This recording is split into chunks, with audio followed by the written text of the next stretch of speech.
하나님은 너를 지키시는 자, 너의 우편에 그늘 대신에 낮에 해와 밤의 달도 너를 해치 못하리. 하나님은 너를 지키시는 자, 너의 환난을 명쾌하시니 그가 너를 지키시리라. 너의 출입을 지키시리라. 눈을 들어 산을 보아라. 너의 도움 어디서 오나. 천지 지으신 너를 만드신 여호와께로다.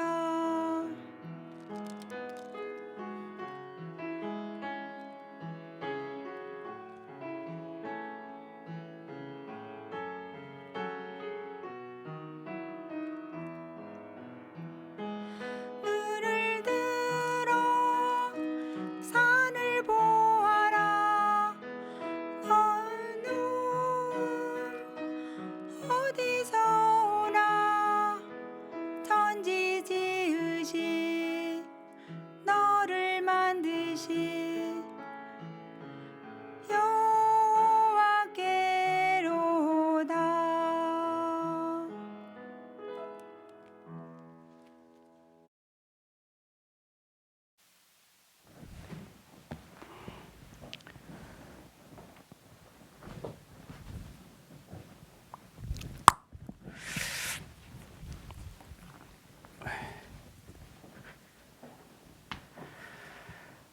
안녕하세요. 교회에서 또 가정에서 말씀을 들으신 우리 성도님들 서로 인사 나누시겠습니다. 사랑합니다.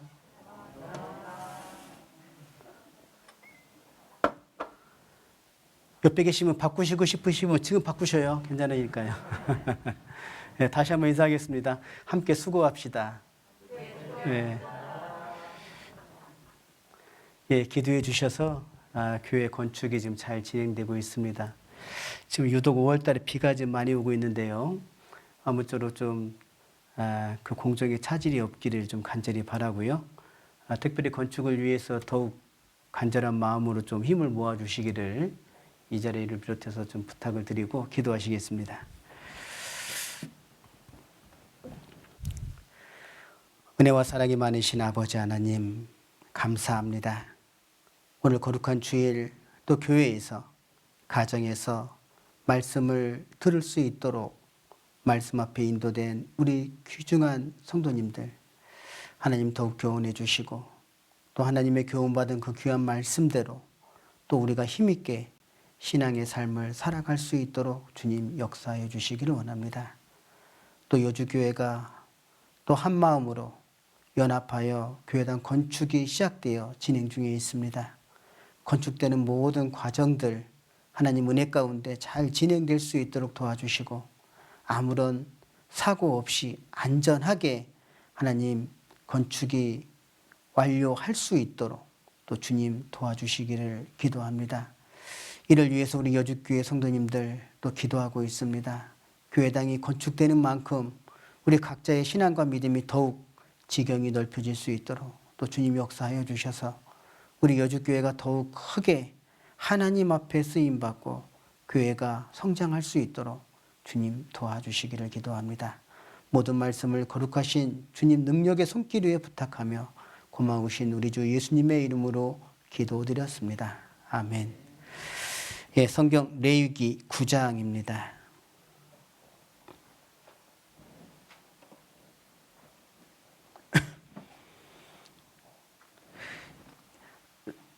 레위기 9장 1절부터 24절입니다.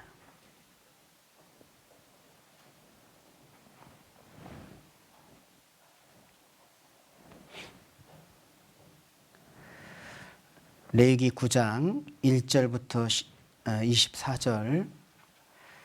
제8일에 모세가 아론과 그 아들들과 이스라엘 장로들을 불러다가 제8일 거기 표시되어 있죠?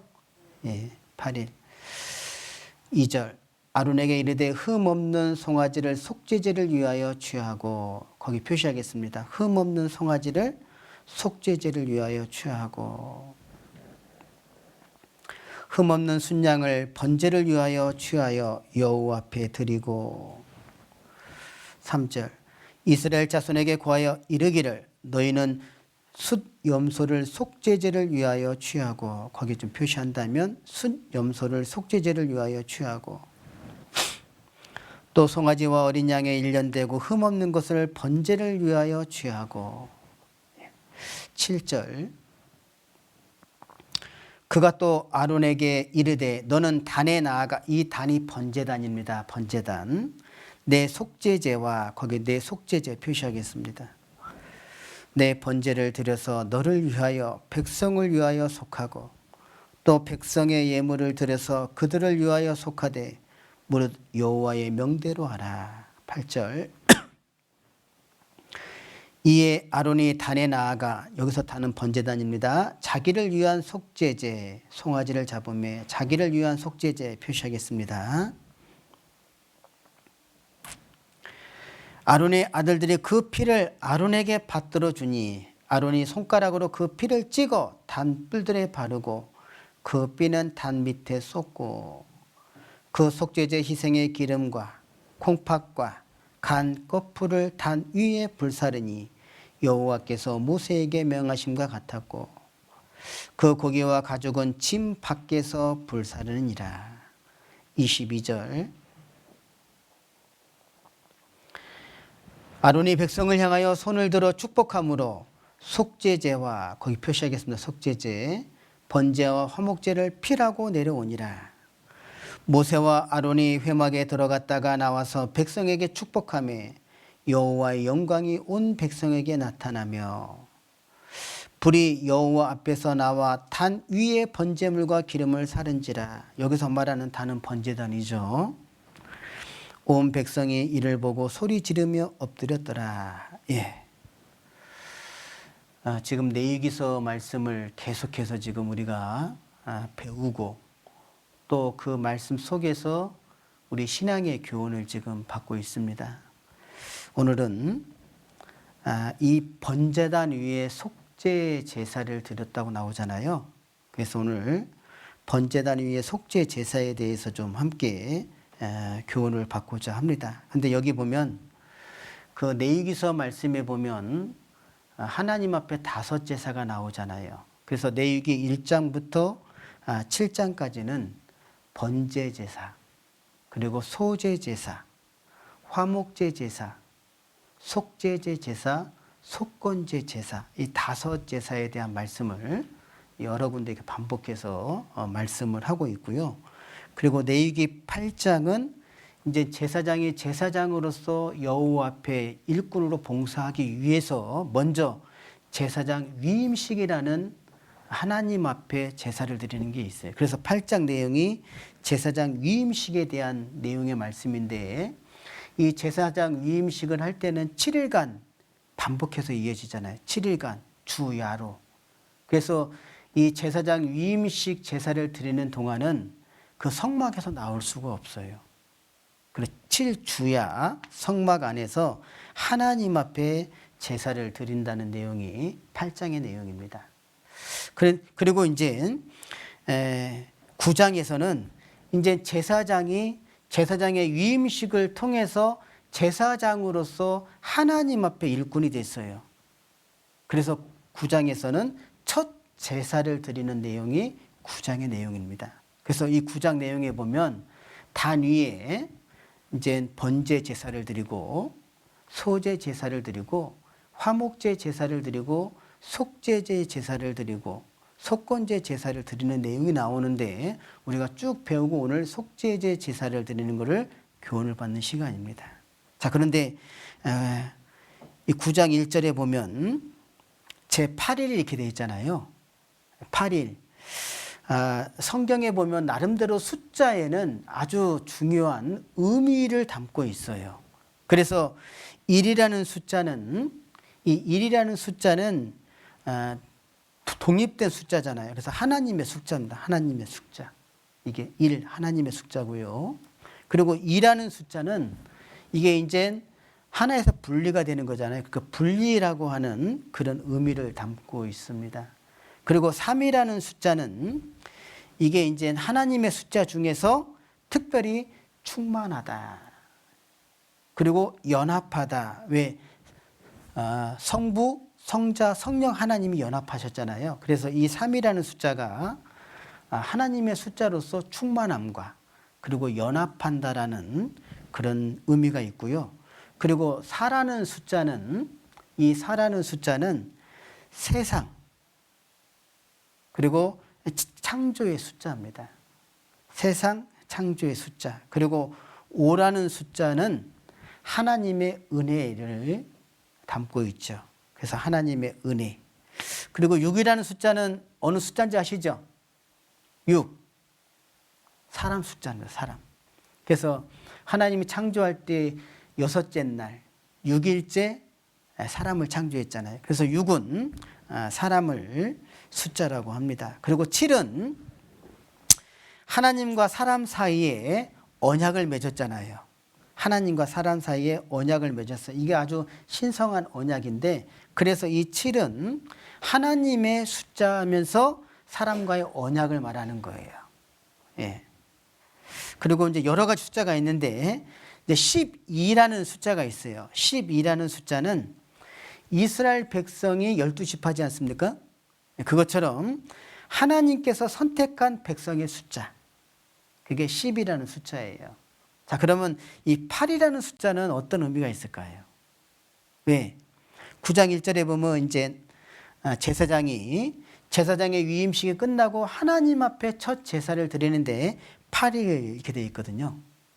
이 8일이라는 숫자에는 어떤 의미가 있냐면 부활의 의미가 있습니다. 부활의 의미가 있으면서 새 창조를 담고 있어요. 그러니까 새 출발이죠. 새로운 시작. 우리가 지금 하나님의 말씀으로 특별히 레위기서 말씀을 통해 계속 교훈을 받고 있지 않습니까? 그 받을 때 가장 중요한 건 뭐냐면 행여 내가 신앙생활 중에 하나님 보시기에 부끄러운 어떤 모습이 있었다면 새로운 출발을 할 수 있는 거예요. 새로운 출발. 예. 다시금 신앙을 회복해서 하나님 앞에 힘있게 출발할 수 있는 그게 제 8일입니다. 새 출발. 그래서 아주 중요한 교훈을 담고 있죠. 그리고 이 제사장은 반드시 하나님 앞에 제사를 드릴 때 특별히 신체 부위에 피를 바른다고 되어 있죠. 그래서 희생의 제물을 잡아서 그리고 그 피를 어디에 발라요? 오른 귓불이 여기에 피를 바르고 오른손 엄지가락 여기에 피를 바르고 오른발 엄지가락에 피를 바른다고 되어 있어요. 그래서 이 제사장은 반드시 하나님 앞에 드리는 희생의 제물의 피를 신체에 바르는 이유는 뭐냐면 제사장은 하나님 앞에 일꾼입니다. 다시 말하면 하나님 앞에 제사를 드리는 자기 때문에 깨끗해야 돼요. 거룩해야 됩니다. 그걸 우리에게 교훈해 주시는 거예요. 그래서 오른 귓불이 즉 오른쪽 왼쪽이 아니라 오른쪽이라고 하는 것은 이 오른쪽은 지혜자의 선택이고 오른쪽은 하나님 편입니다. 그러니까 항상 하나님 편에 깨끗한 자로 서 있어야 돼요. 그걸 설명하는데 오른 귓불이에 그 희생의 피를 바르는 것은 우리가 세상에서도 많은 소리를 듣잖아요. 세상에서도. 그리고 오늘 또 우리가 주님의 몸된 교회를 통해서 또 말씀을 듣잖아요. 그런 하나님의 말씀 그 구분을 잘 하셔야 된다는 거예요. 이것이 세상의 소리인지 이게 하나님께서 우리에게 주시는 소리인지. 그래서 사무엘상에 보면 그 사무엘이 성소 안에 있을 때 사무엘아 사무엘아 부르셨잖아요. 그 세미한 소리가 들렸다고 되어 있는데 그 사무엘이 처음엔 그 소리를 누가 불렀다고 생각했어요? 엘리 제사장이. 자기 처소에 누워있는 엘리 제사장이 부른 줄 알고 어떻게 했습니까? 엘리 제사장한테 갔잖아요. 부르셨습니까? 아니 나 너 부른 적이 없다. 다시 자기 그 사무엘이 처소에 누워있는데 또 세미한 소리가 들렸잖아요. 사무엘아 사무엘아. 이게 3번 반복하죠. 그것처럼 이 소리가 어디에서 오는 소리인지 이거를 구분을 해야 됩니다. 그리고 오른손 엄지가락은 선택이에요. 항상 우리는 하나님 편을 선택해야 된다. 자, 해보세요. 이렇게. 예? 아셨죠? 이게 아니에요. 이거예요. 구분하셔야 돼요. 하나님 편으로.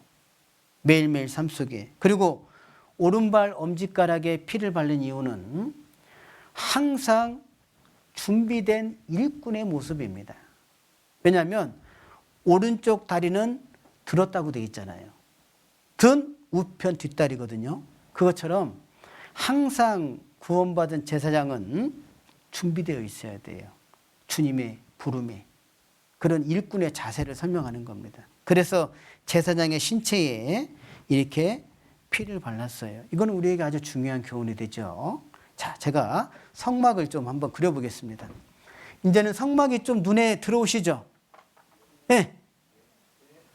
들어올 때까지 그리겠습니다. 네.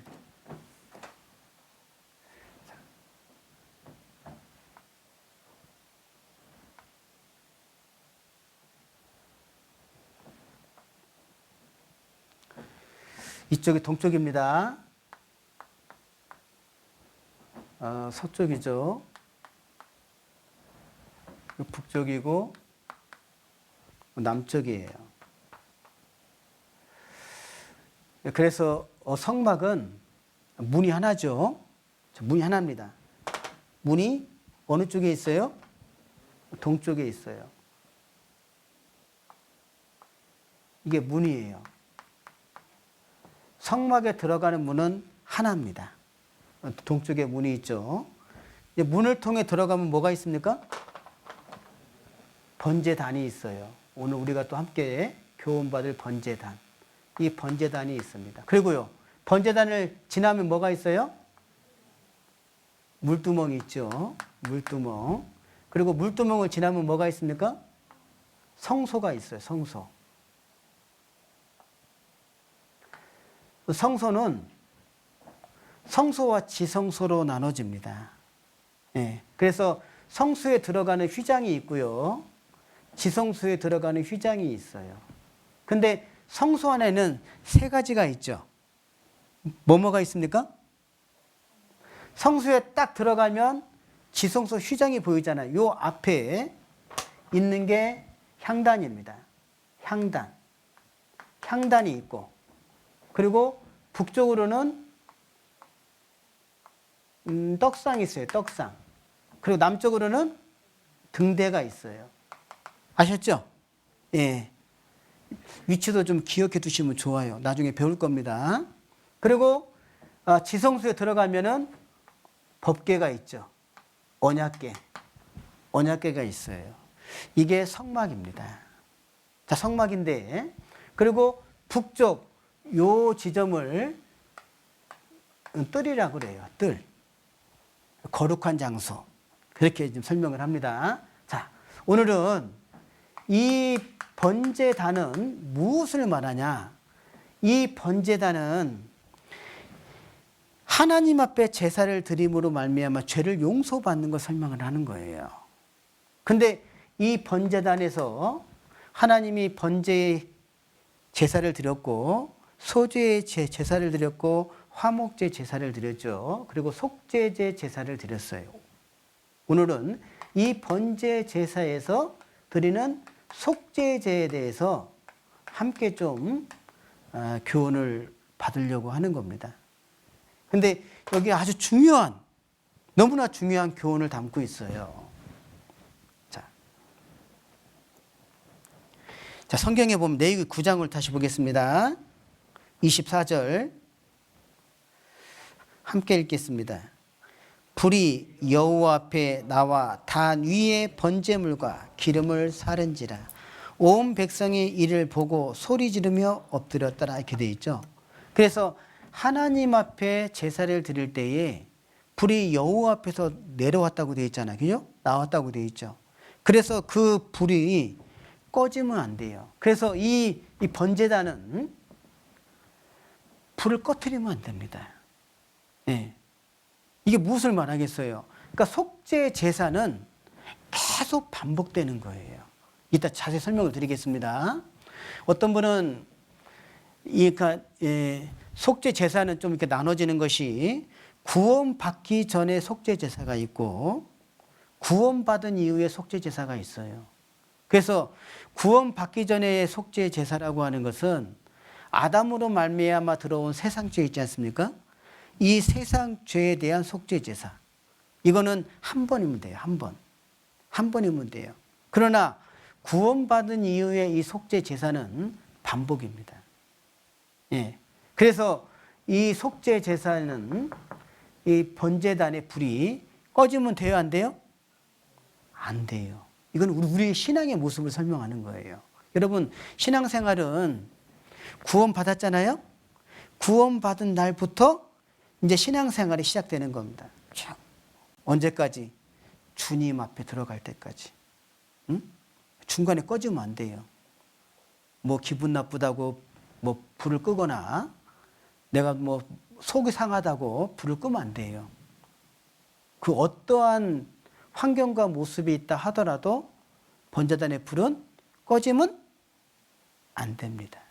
그래서 이 성막에서 봉사하는 사람을 제사장이라고 합니다.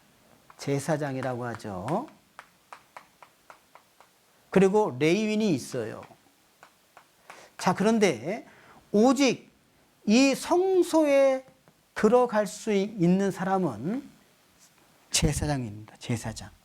예. 이 제사장은 누구를 설명하냐면 신약 시대의 그리스도인을 설명하는 거예요.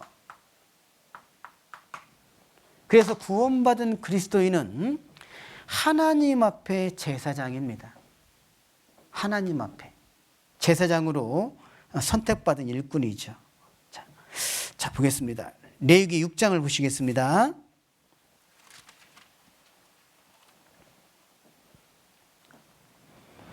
12절로 13절.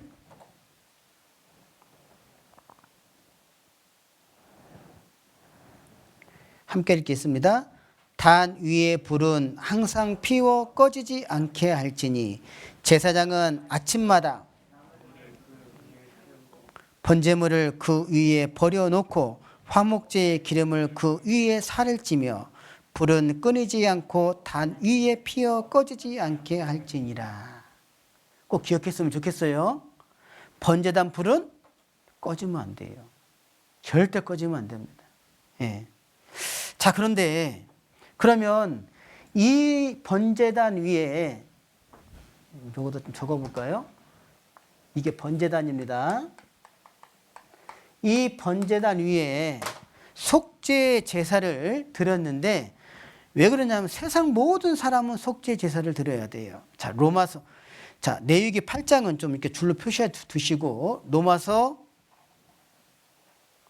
3장입니다.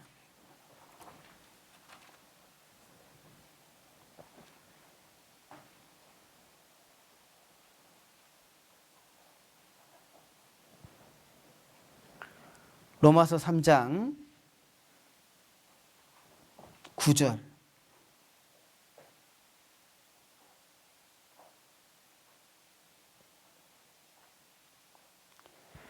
그러면 어떠하뇨? 우리는 나으뇨? 결코 아니라. 유대인이나 헬라인 즉 이방인이나 다 죄 아래 있다고 우리가 이미 선언하였느니라. 이렇게 돼 있죠.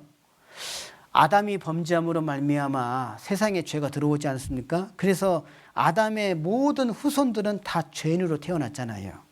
그래서 유대인이든 헬라인이든 다 죄 아래 있다고 선언됐다. 그래서 이 죄 문제를 해결받기 위한 속죄 제사를 드려야 되는 겁니다. 로마서 3장 23절도 보겠습니다. 로마서 3장 23절 모든 사람이 죄를 범하였음에 이렇게 돼 있죠. 모든 사람이거든요. 모든 사람. 아담의 후손은 다 죄인입니다. 죄인이라는 것은 죄를 갖고 태어났다라는 거예요.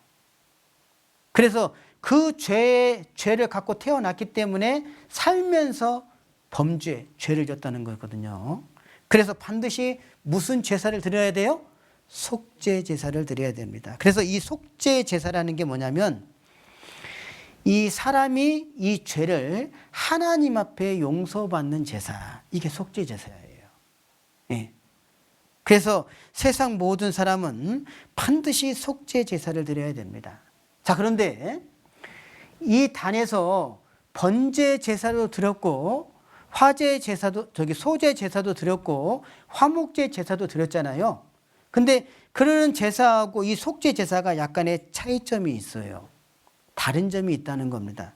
그게 뭐냐면 이 속죄 제사를 드릴 때에 그 제물이 있는데 그 제물을 정해져 있다라는 거예요. 그러니까 속죄 제사는 그 신분에 따라서 제물을 정해놨습니다. 그 외에 뭐 번제 제사라든지 화목제 제사 같은 거, 자원제 제사 같은 경우에는 그 제물의 등급을 그 제사를 드리고자 하는 사람이 드릴 수가 있었어요. 양으로 드릴 수도 있고 내가 좀 여건이 되면 송아지로 드릴 수도 있고. 하지만 이 속죄 제사는 제물이 정해져 있다라는 겁니다. 자, 그걸 보겠습니다. 자, 레위기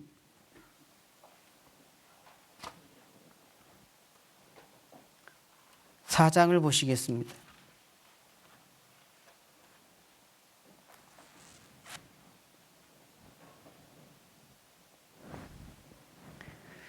레위기 4장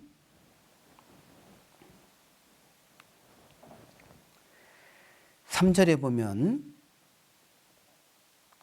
만일 기름 부음을 받은 제사장이 범죄하여, 자, 거기 표시한다면 제사장이 범죄했어요. 제사장이 범죄해서 그 죄를 용서받기 위해 속죄 제사를 드리려면 그 제물이 흠없는 숫송아지로 속죄 제물을 삼아 여호와께 드릴지니, 거기 표시하겠습니다. 흠없는 숫송아지. 자, 좀 적어볼게요. 제사장은 어떤 제물입니까? 숫송아지죠?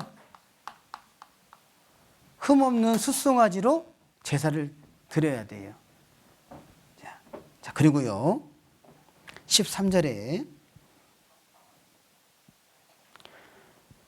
만일 이스라엘 온 회중이 여호와의 금령 중 하나라도 그릇 범하여 허물이 있으나, 거기 온 회중 표시하겠습니다. 이스라엘 온 회중은 어떤 제물이냐면 숫송아지 똑같이.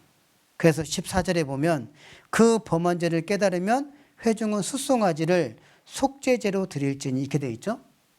자, 여기 적어보겠습니다. 이스라엘 온 회중입니다. 회중은 숫송아지예요. 숫송아지. 예. 자, 그리고 22절을 보겠습니다.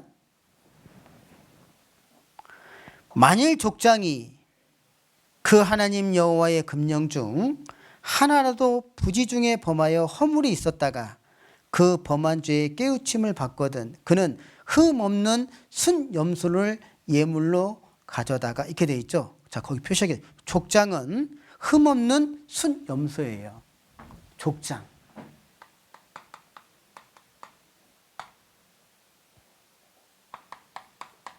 순염소.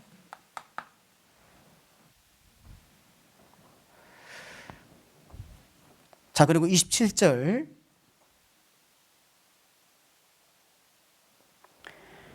만일 평민의 하나가 여호와의 금령 중 하나라도 부지 중에 범하여 허물이 있었다가 그 범한 죄의 깨우침을 받거든 그는 흠없는 암 염소를 끌고 와서 그 범한 죄를 인하여 그것을 예물로 삼아 이렇게 돼 있죠. 자, 거기 평민을 표시하겠습니다. 그리고 흠없는 암 염소라고 돼 있어요. 자, 이 평민은 암 염소예요. 자, 그리고 그 가난한 사람 있잖아요. 심지어 이제 염소도 드릴 수 없는 가난한 사람. 자, 한번 찾아보겠습니다.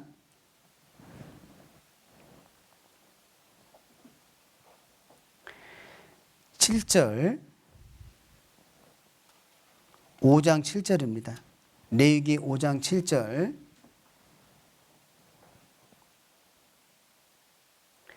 만일 힘이 어린 양에 미치지 못하거든 그 범과를 속하기 위하여 산비둘기 둘이나 집 비둘기 새끼 둘을 여호와께로 가져가되 하나는 속죄제물을 삼고 하나는 번제물을 삼아 이렇게 되어 있죠.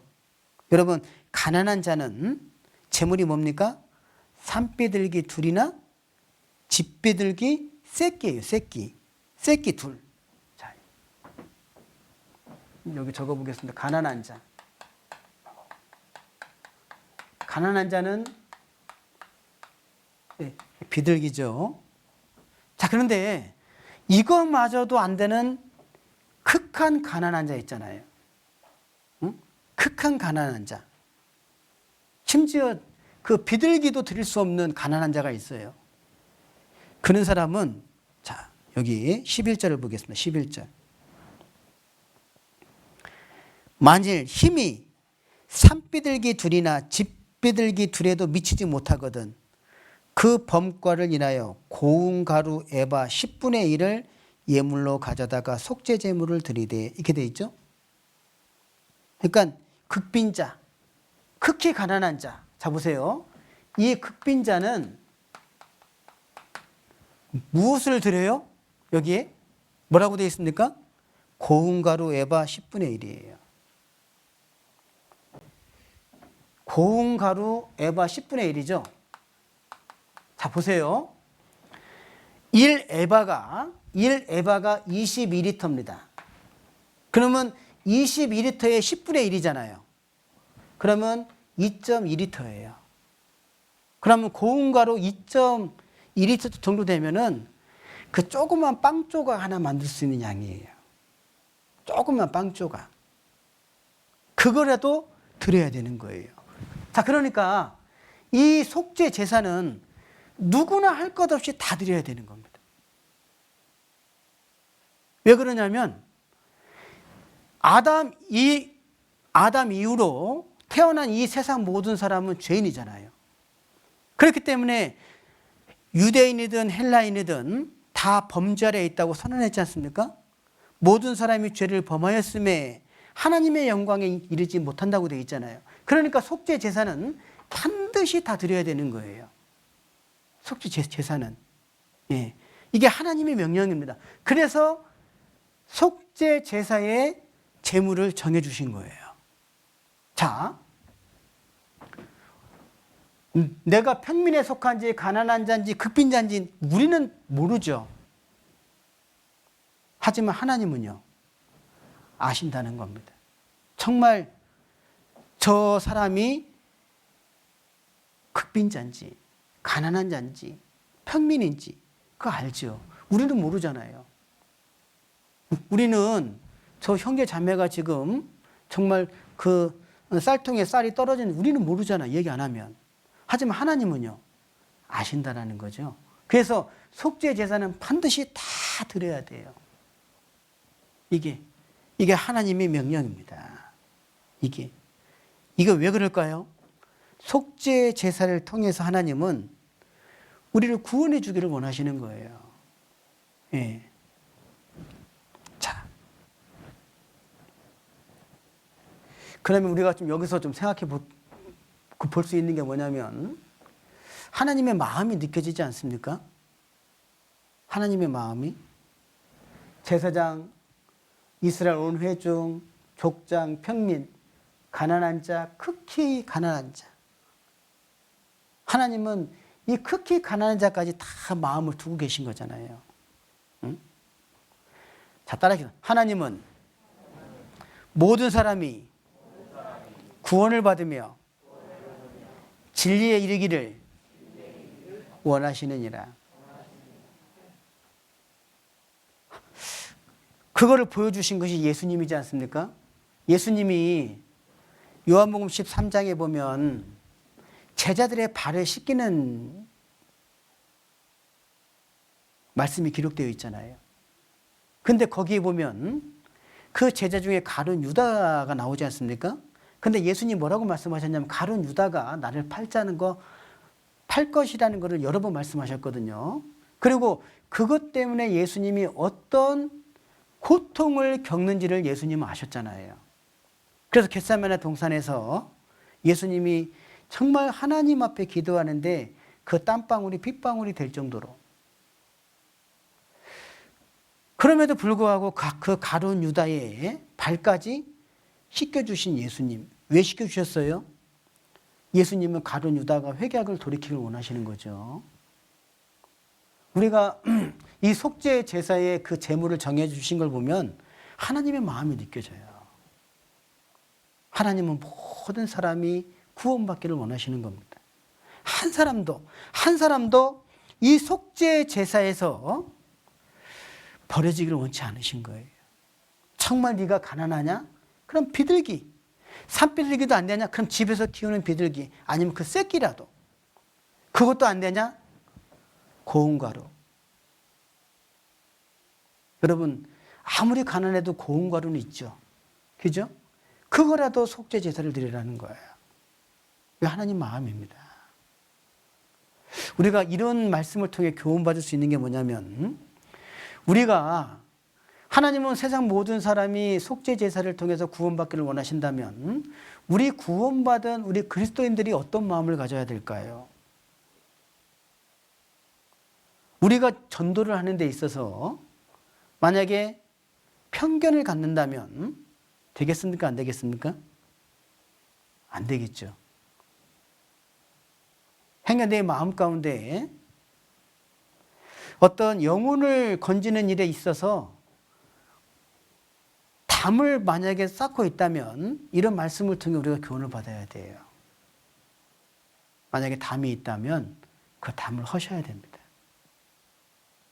그게 마땅하겠죠? 예, 그죠? 예. 자, 그리고요. 성경을 좀 한번 찾아보면 열왕기하 4장을 좀 보겠습니다. 열왕기하 4장에 보면 수냄 여인이 나오거든요.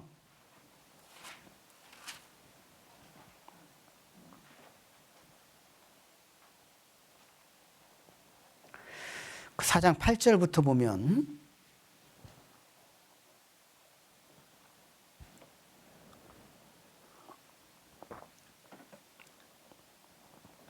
하루는 엘리사가 수넴에 이르렀더니 거기 한 귀한 여인이 저를 간곤하여 음식을 먹게 한 고로 엘리사가 그곳을 지날 때마다 음식을 먹으러 그리로 들어갔더라.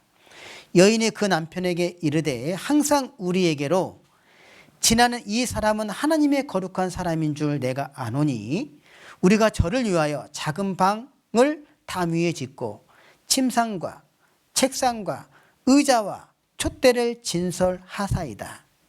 저가 우리에게 이르면 격이 유하리이다 하였더라.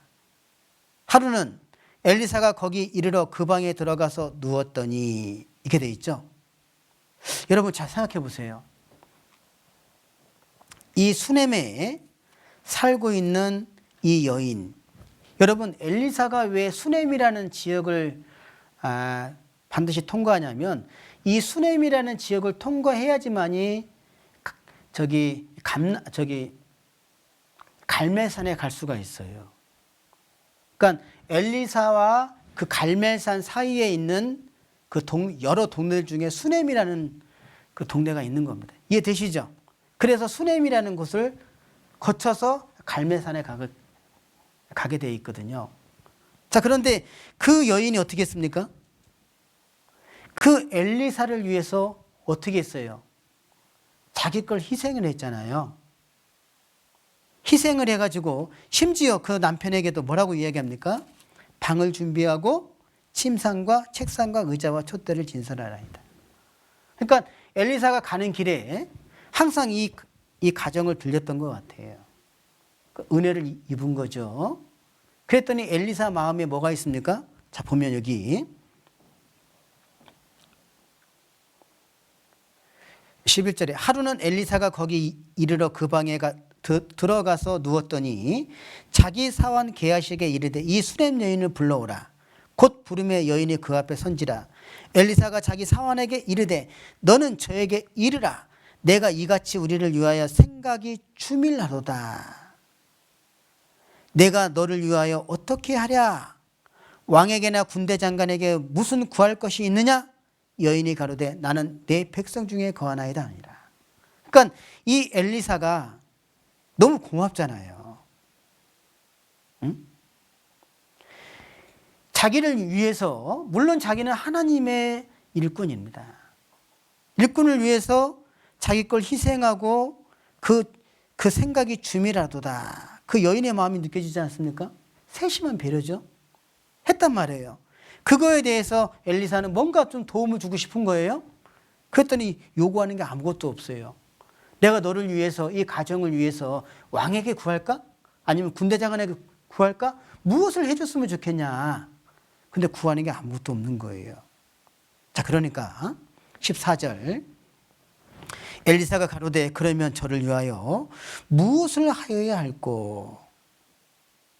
게하시가 대답하되 참으로 이 여인은 아들이 없고 그 남편은 늙었나이다. 그 얘기를 들은 거예요. 아, 자녀가 없구나. 그래서 엘리사가 이렇게 축복을 해주죠.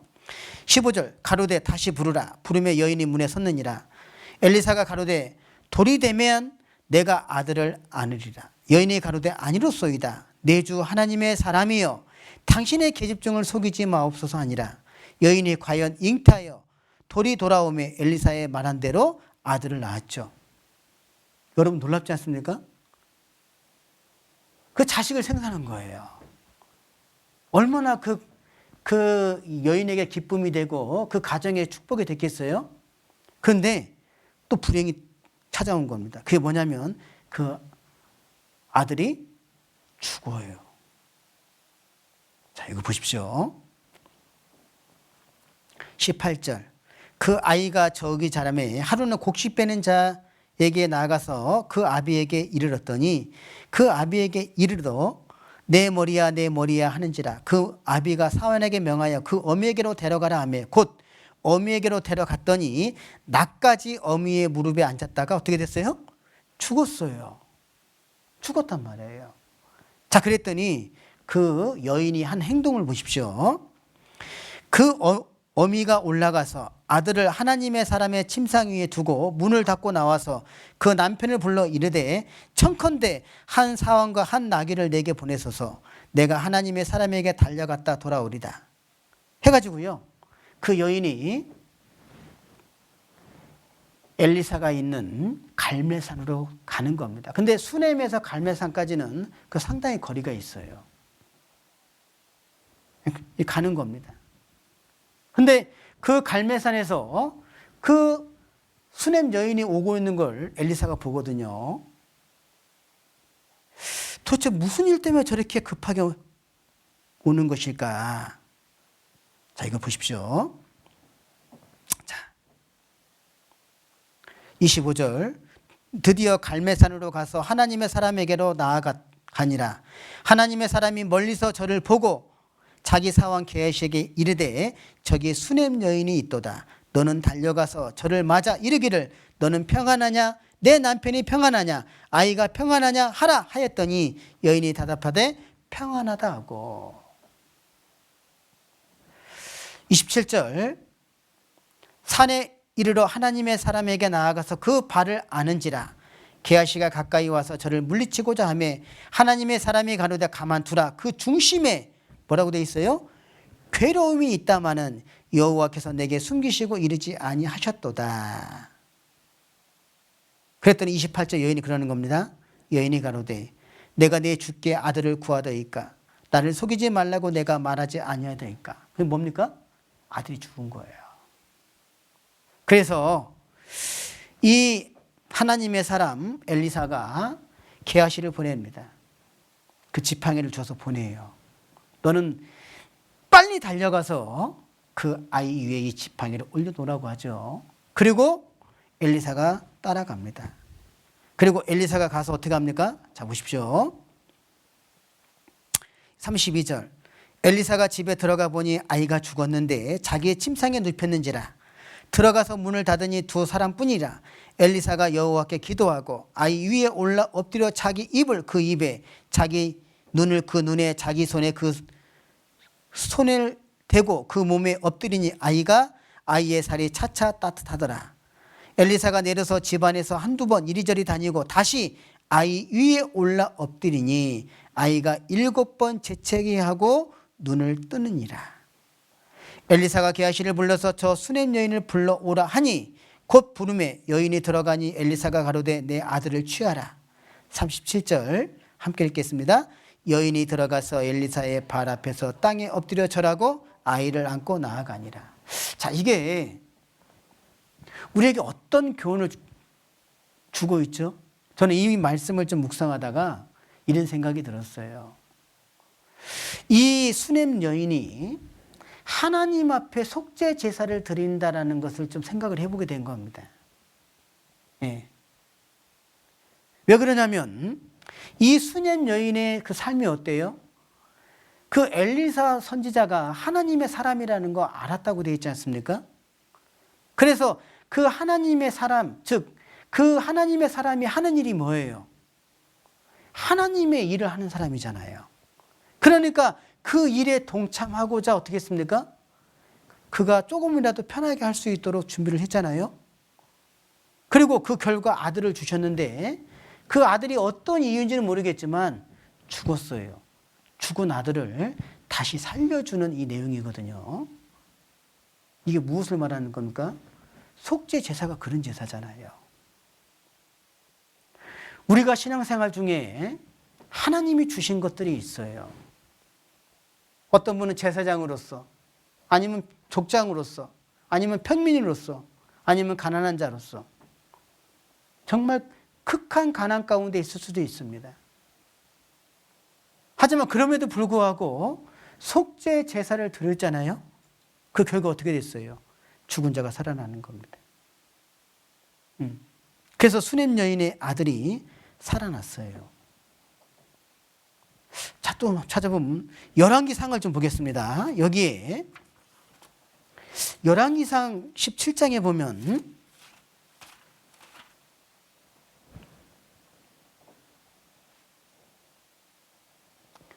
그 8절에 그 시돈에 속한 사르밧 그 과부의 이야기거든요. 이 내용은 이제 엘리야 선지자에 대한 이야기입니다. 열왕기상 17장 8절부터 좀 보면 여호와의 말씀이 엘리야에게 임하여 가라사대 너는 일어나 시돈에 속한 사르밧으로 가서 거기 유하라. 내가 그곳 과부에게 명하여 너를 공개하게 하였느니라. 저가 일어나 사르밧으로 가서 성문에 이를 때에 한 과부가 그곳에서 나뭇가지를 줍는지라. 이에 불러 가로되 청컨대 그릇에 물을 조금 가져다가 나로 마시게 하라. 저가 가지러 갈 때에 엘리야가 저를 불러 가로되 청컨대 내 손에 뭐라고 되어 있습니까? 떡 한 조각을 내게로 가져오라. 12절 저가 가로되 여기서 저가 누구겠어요? 그 과부지 않습니까? 당신의 하나님 여호와의 사심을 가리켜 맹세하노니 나는 떡이 없고 다만 통에 가루 한 움큼과 병에 기름 조금뿐이라. 내가 이 나뭇가지를 두엇을 주어다가 나와 내 아들을 위하여 음식을 만들어 먹고 그 후에는 죽으리라. 엘리야가 저에게 이르되 두려워 말고 가서 내 말대로 하려니와 먼저 그것으로 나를 위하여 작은 떡 하나를 만들어 내게로 가져오고 그 후에 너와 내 아들을 위하여 만들어. 이렇게 되어 있거든요. 이 내용을 좀 보면요. 야, 해도 너무한다. 그런 말이 좀 속에서 올라올 수 있어요. 왜냐하면 이 사르밧 과부는 아들이 있습니다. 이때 상당히 기근이 심했거든요. 그 먹을 게 없는 거예요. 먹을 게. 그래서 그나마 한 움큼이면요. 얼마나 되겠습니까? 그거 만들어봐야 떡 한 조각이거든요. 그 한 조각 만들어서 쉽게 말하면 아들 먹고 둘 다 죽을 것이다. 왜? 살 수 없는 환경이거든요. 그런데 하나님이 엘리야를 보내지 않습니까? 엘리야가 뭐라고 얘기합니까? 먼저 네가 만들려고 하는 그 떡 한 조각 아들 주지 말고 먼저 가져와 봐라. 그러면 하나님이 복을 주실 것이다. 자, 어떤 복을 주신다고 되어 있냐면 14절 함께 읽겠습니다. 이스라엘의 하나님 여호와의 말씀이 나 여호와가 비를 지면에 내리는 날까지 그 통에 가루는 다하지 아니하고 그 병의 기름은 없어지지 아니하리라 하셨느니라. 여러분, 이게 약속이잖아요. 지금 이 여인은 떡 한 조각 만들어 가지고 아들 먹고 죽으려고 하는 거예요. 왜? 살 수 없는 환경이거든요. 근데 지금 어떤 말을 들었어요? 먼저 그렇게 해봐라. 그러면 그 여인이 그 떡 한 조각이 뭡니까? 그게 속죄 제사인 거예요. 응?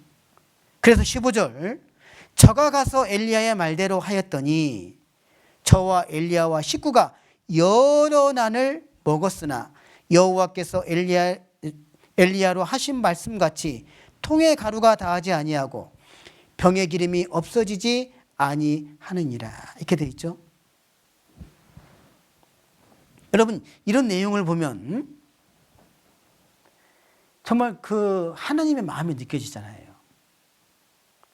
그리고 17절부터 쭉 보면 그 아들이 또 죽어요.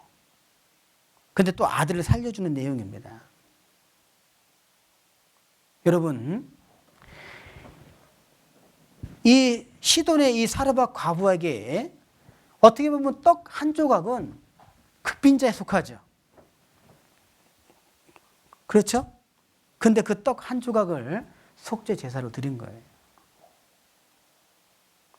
우리 신앙생활에도 그런 경우가 많이 있지 않습니까? 예전에 수원에 못 들으셔요.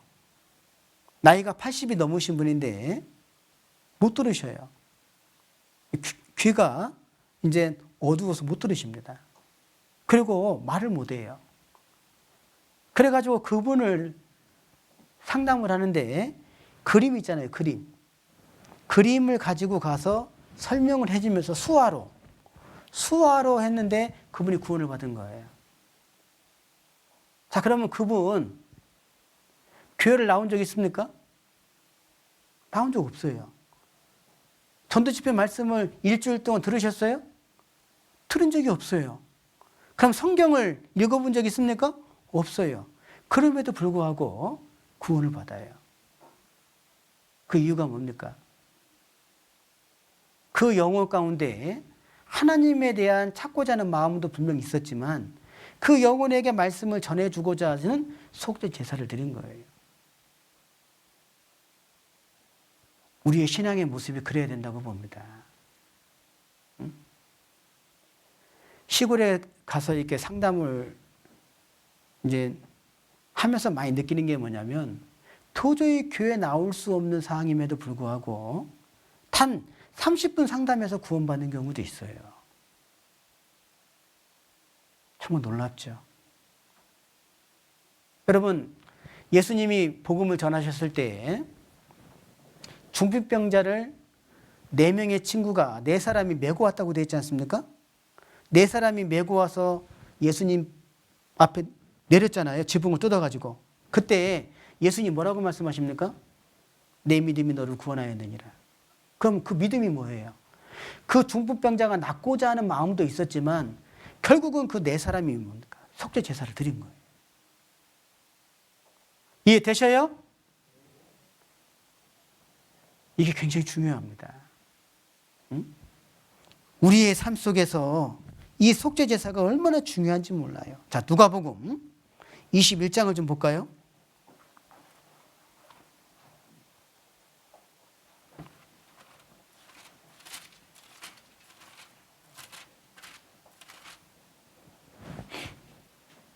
(1절부터) (4절입니다)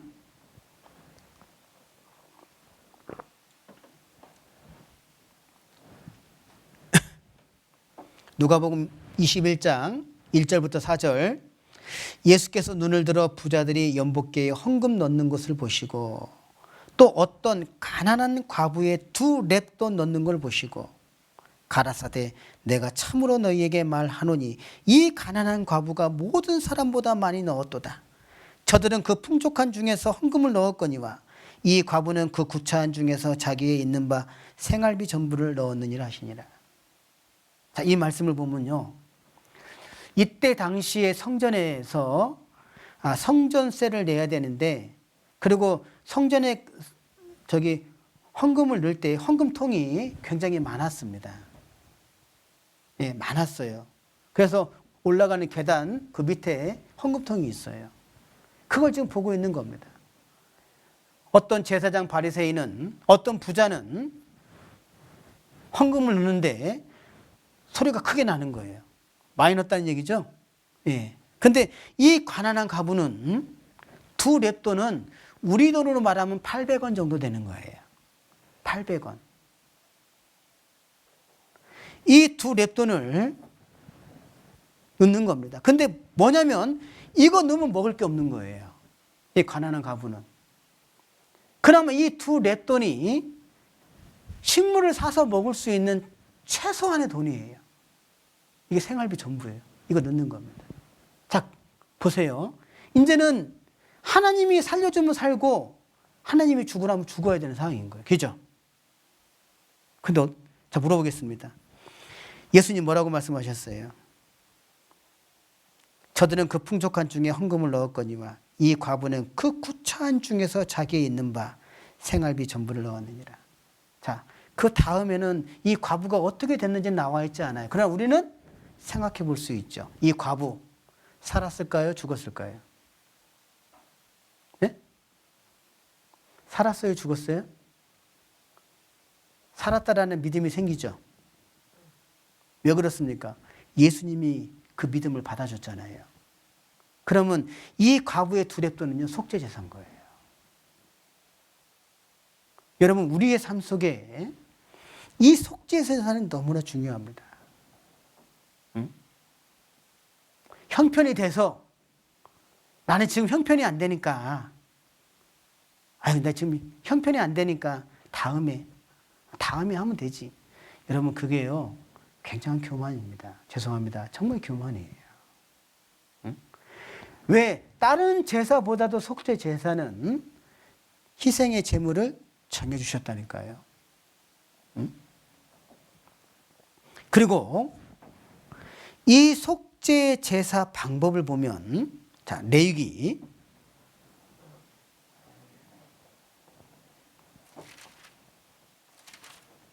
4장을 보시겠습니다.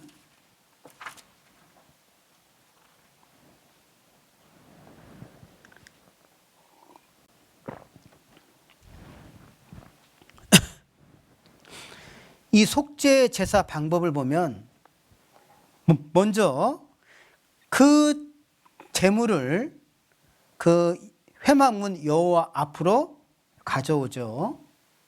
가져옵니다. 가져오고, 그리고 그 제물 위에 속죄 제사를 드리려고 하는 사람이 손을 얹어요. 그리고 제사장이 손을 얹고 안수 기도를 하죠. 안수 기도를 합니다. 그리고 그 속죄 제물을 누가 잡아요?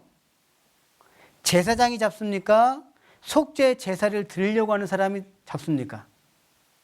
속죄 제사를 드리려고 하는 사람이 속죄 제물을 잡는 거예요. 그 잡아가지고 그 피를 제사장에게 주는 겁니다. 그러면 그 제사장은 그 피를 가지고 어떻게 하느냐? 그 피를 가지고, 자 보세요. 그 피를 가지고 그 이제 속죄 제물을 잡잖아요. 잡으면 그 제사장은 그 피를 가지고 성소로 갑니다. 성소에 가서 휘장 있잖아요. 뿌려요. 뿌리고 들어가서 향단 있죠.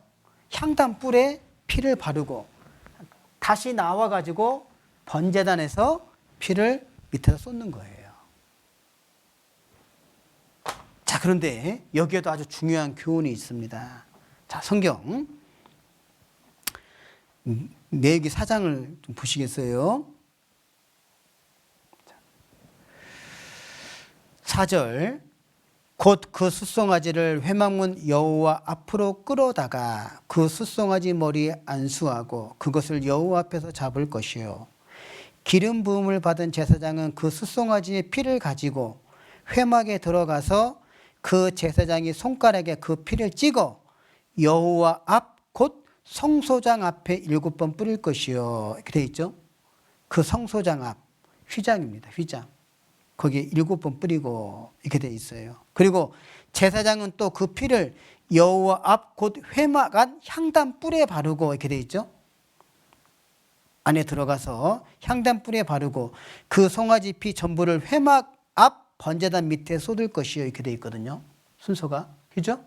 제가 지금 말씀드린 대로 그 피를 받아가지고 성소장 앞에서 7번 뿌리고 들어가서 향단 뿔에 바르고 다시 나와서 번제단 밑에 쏟는 거예요.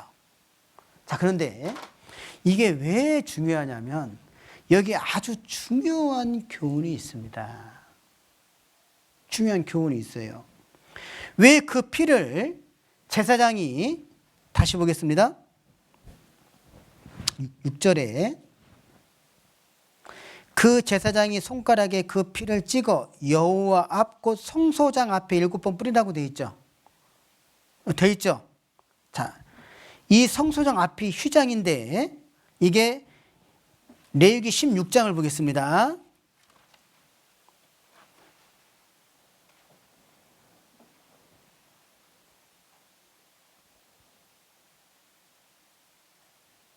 (16장) 14절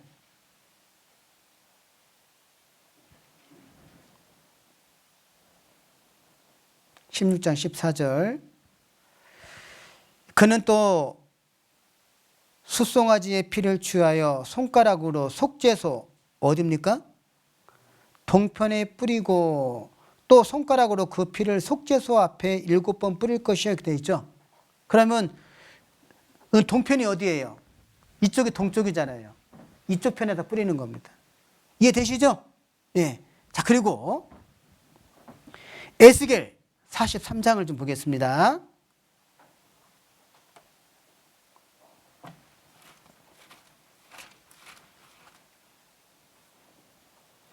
에스겔 43장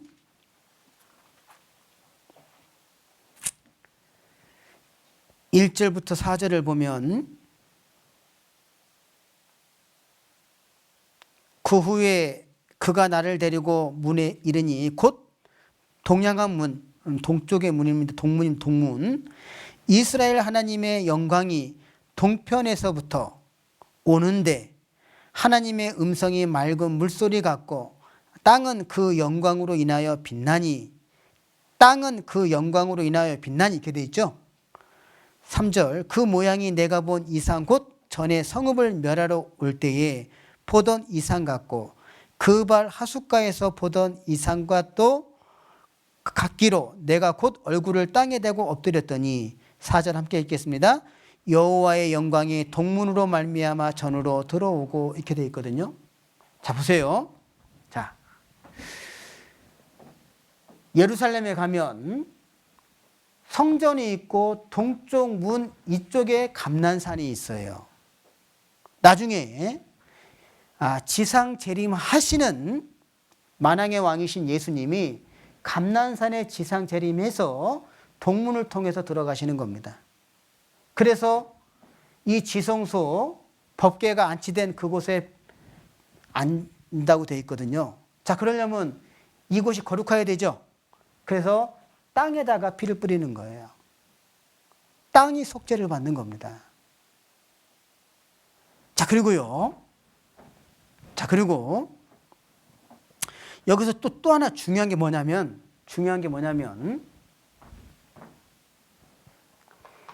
이 번제단에서 속죄 제물을 태워드리는데 제사장과 이스라엘 온 회중의 이 속죄 제물은 이 단에서 완전히 불태워드려야 돼요. 완전히 불태워드려야 돼요. 그래서 제사장과 온 이스라엘 회중의 이 속죄 제물은 이 번제단 위에서 완전히 태워서 하나님께 드려야 됩니다. 그런데요, 족장이나 평민이나 가난한 자나 극빈자 있잖아요. 요 제물은 기름은 다 태워드리는데 이게 중요합니다. 모든 기름은 태워드려요. 근데 이 몸 있잖아요. 희생 제물의 이 몸은 반드시 제사장이 먹어야 돼요. 제사장이 먹어야 돼요. 어디서? 거룩한 뜰에서. 자, 이거 보겠습니다. 이게 중요합니다. 이게 굉장히 중요합니다. 자, 6장. 레위기 6장입니다.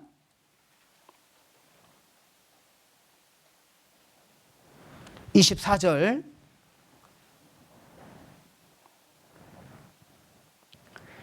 여호와께서 모세에게 일러 가라사대 아론과 그 아들들에게 고하여 이르라. 속죄제의 규례는 이러하니라.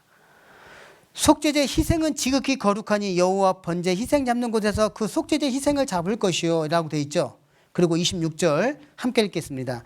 죄를 위하여 제사 드리는 제사장이 그것을 먹되 곧 회막들 거룩한 곳에서 먹을 것이며 이렇게 되어 있는 거예요. 그러면 여기서 말하는 속죄 제사가 뭐냐면은 족장이나 평민입니다.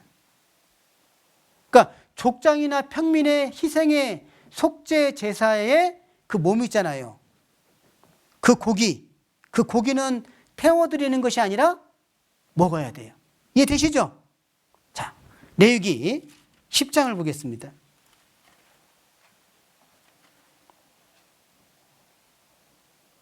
16절부터 18절에 보면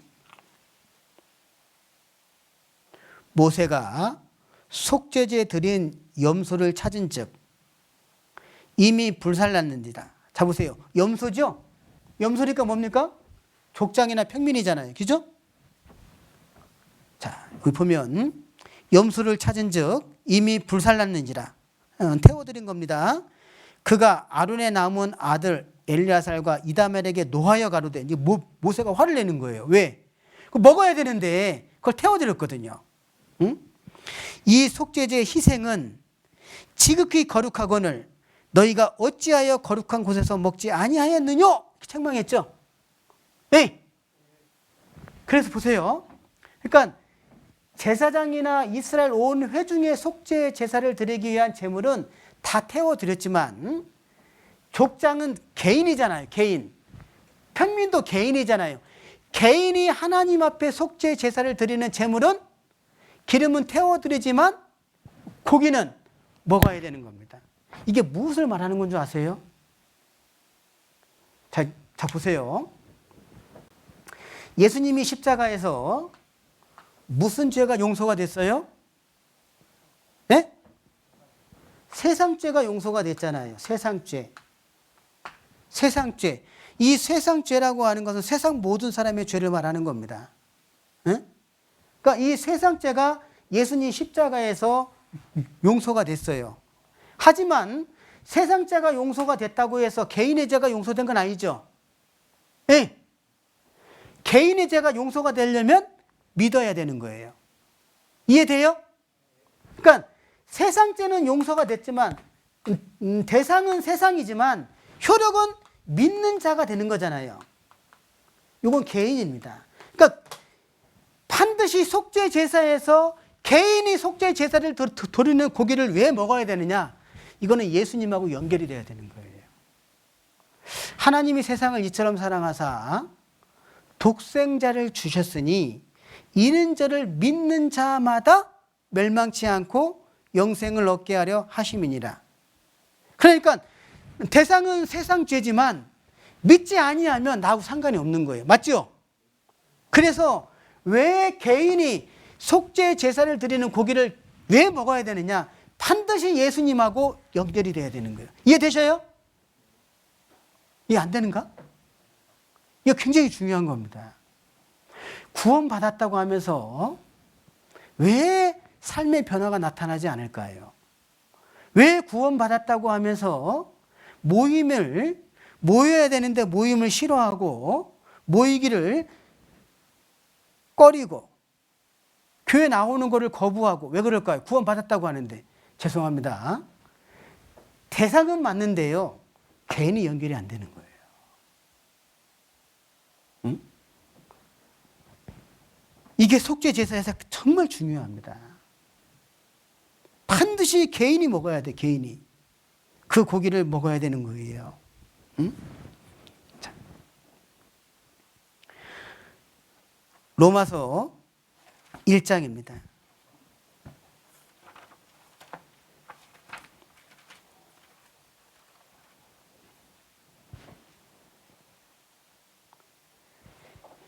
(1장 17절)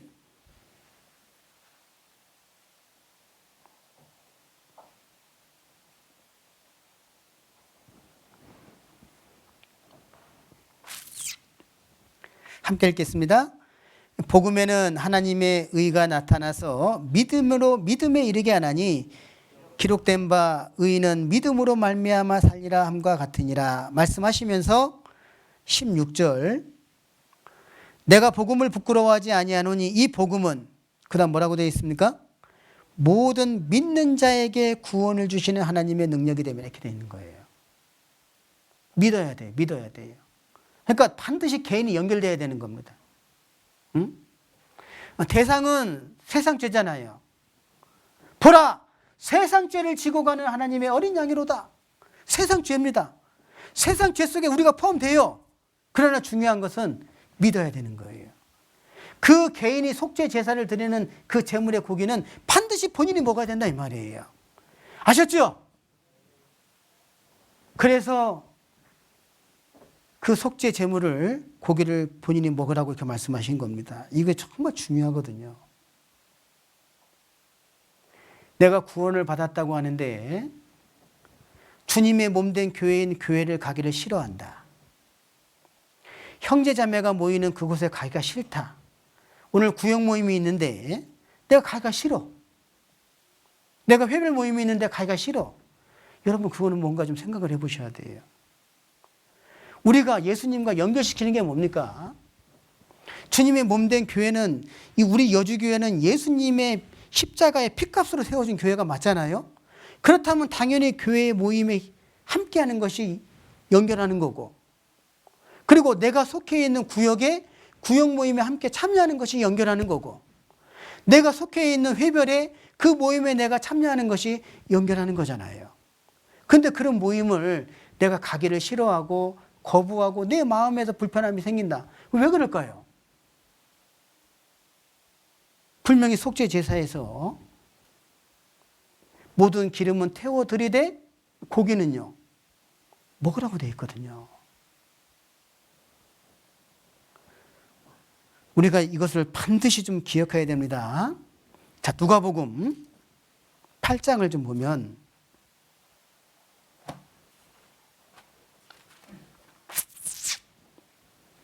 12의 혈루증을 앓는 여인이 나오거든요. 자, 누가복음 8장 43절에 보면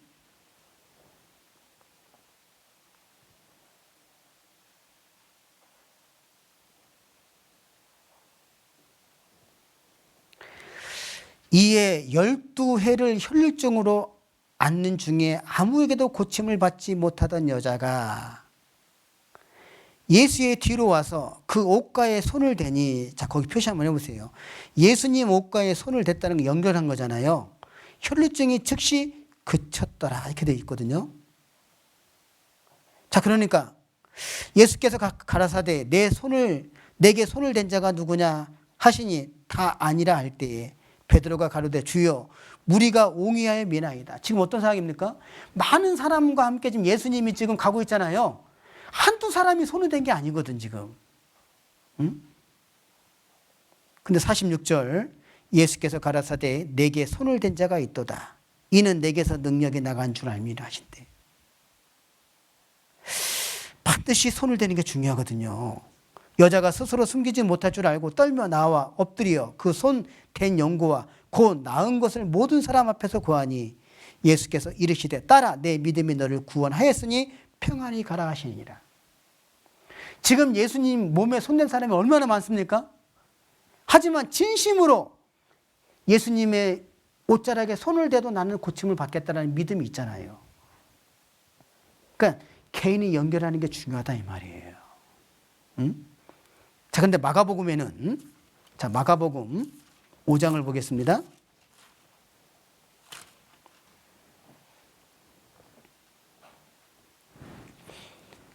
25절에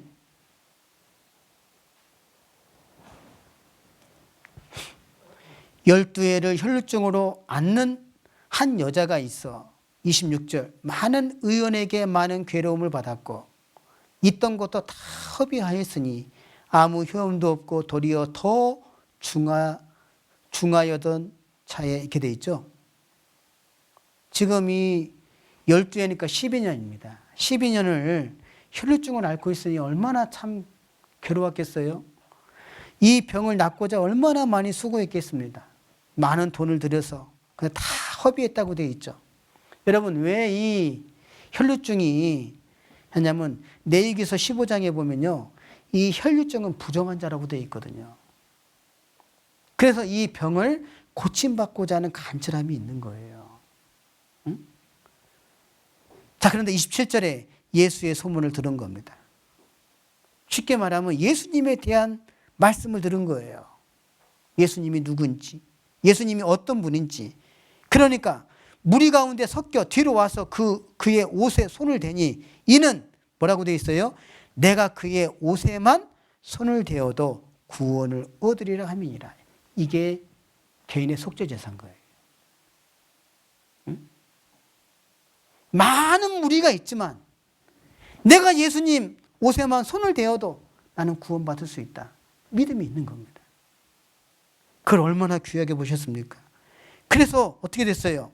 29절에 이에 그의 혈루 근원이 곧 마름에 병이 나온 줄을 몸이 깨달았느니라. 놀랍지 않습니까?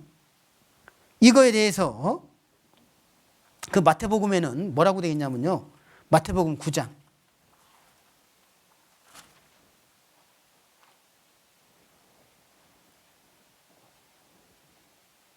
20절 12해를 혈루증으로 앓는 여자가 예수에 들어와서 그 겉옷과를 만지니 이는 제 마음에 그 겉옷만 만져도 구원을 받겠다 함이니라. 예수께서 돌이켜 그를 보시며 가라사대 따라 안심하라 내 믿음이 너를 구원하였다 하시니 여자가 그 시로 구원을 받느니라. 그래서 속죄 제사는요 반드시 고기를 누가 먹어요? 자기가 먹어야 돼요. 그래서 우리의 신앙생활은 연결시키는 게 너무 중요합니다. 너무 중요해요. 그래서 그 마가복음 1장에 보면 시몬의 장모가 열병을 앓았다고 되어 있지 않습니까? 그때 예수님이 가서 그 시몬의 장모의 그 병을 고쳐줄 때 어떻게 고쳐줬죠? 말씀만 해도 되는데 손을 잡아 이렇게 세웠다고 되어 있잖아요. 그게 무엇을 말할까요? 이 주님과 연결되는 게 얼마나 중요한지를 알 수 있는 거지 않습니까? 그래서 시편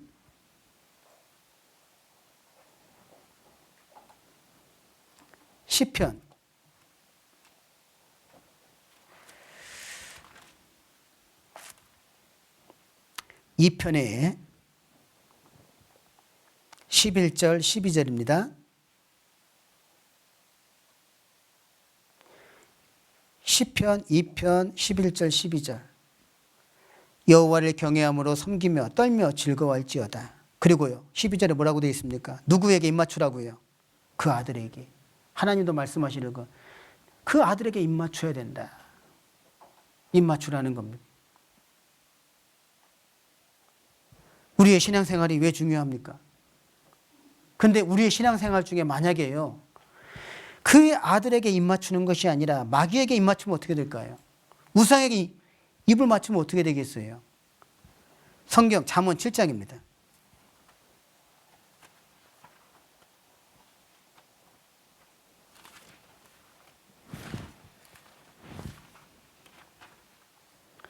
잠언 7장. 이 잠언 7장에 보면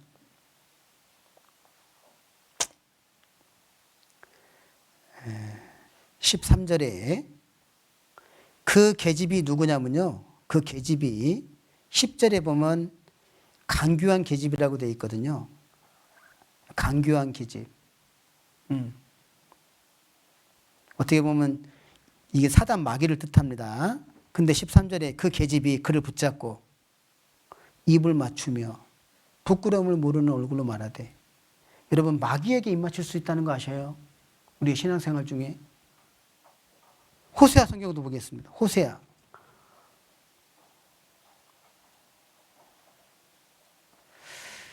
호세아 13장입니다.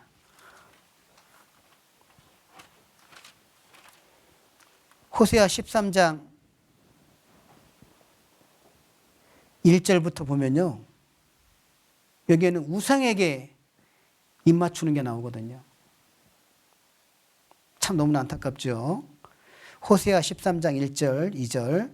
에브라임이 말을 바라며 사람이 떨었도다. 저가 이스라엘 중에서 자기를 높이더니 바알로 인하여 범죄함으로 망하였거늘. 바알이 우상이죠. 이제도 저희가 더욱 범죄하여 그 은으로 자기를 위하여 우상을 부어 만들되 자기의 공교함을 따라 우상을 만들었으며 그것은 다 장색이 만든 것이오늘 저희가 그것에 대하여 말하기를 제사를 드리는 자는 송아지에 입을 맞출 것이니라 하시니라. 이 송아지가 뭐냐? 우상이잖아. 우상. 마귀에게 입을 맞추고 우상에게 입을 맞추면 어떻게 되겠어요? 큰일 납니다. 응? 그 아들에게 입 맞추라. 여러분 이 속죄 제사는 반드시 대중, 민족을 위해서 속죄 제사를 드릴 때는 다 태워드렸지만 개인이 속죄 제사를 드릴 때는 그 고기를 제사장이 먹어야 돼요. 이건 아주 중요한 교훈을 담고 있는 겁니다. 그러면 우리가 아들에게 입 맞추는 방법이 뭡니까? 성경에 말씀하셨잖아요. 요한복음 15장에 포도나무에 거하라. 가지가 나무에 붙어있지 않으면 열매를 맺힐 수 없다고 되어 있지 않습니까? 그 포도나무에 붙어 있는 거예요. 그 포도나무가 교회잖아요. 교회. 교회, 내 구역, 내 회별 그 모임은요. 거기 붙어 있는 겁니다. 응? 붙어 있으라. 그리고 로마서 11장에 보면 그 한번 찾아볼까요? 로마서 11장 그걸 찾아서 한번 확인해 봅시다. 시간이 좀 많이 가서요. 이것만 좀 확인하고 이 로마서 11장에 보면 17절에 또한 가지 얼마가 꺾여졌는데 돌 감람나무인 내가 그들 중에 접붙임이 되어 참 감람나무 뿌리의 진액을 함께 받은 자 되었은즉. 여기서 참 감람나무는 예수님을 설명하고요. 그리고 돌 감람나무는 이방인, 우리를 이야기하는 겁니다. 그러니까 우리가 참 감람나무에 접붙임을 되면 어떻게 되겠어요? 참 감람나무의 뿌리의 진액을 함께 받게 되는 거죠. 그 결과 어떻게 됐습니까? 24절.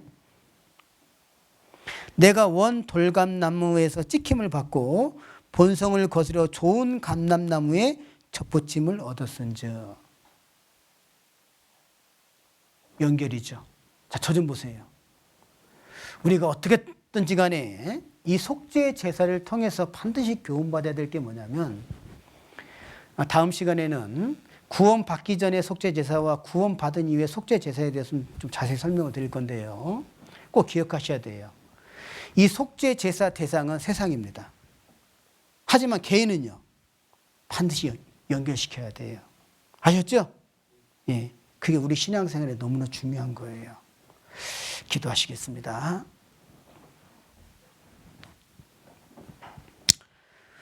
은혜와 사랑이 많으신 아버지 하나님, 오늘 단위의 속죄 제사에 대해서 함께 교훈을 받았습니다. 우리가 예수님과 함께 동행의 삶을 사는 것이 얼마나 소중하고 하나님이 얼마나 기뻐하시는지 이 제사를 통해서 교훈받았습니다. 결코 한 말씀도 헛되이 흘려버리지 아니하고 우리 신앙의 삶 속에 꼭 뿌리를 내리고 주를 기쁘시게 하는 자로 살아갈 수 있도록 하나님 도와주시옵소서. 고마우신 우리 주 예수님의 이름으로 기도드렸습니다. 아멘. 찬송 483장입니다.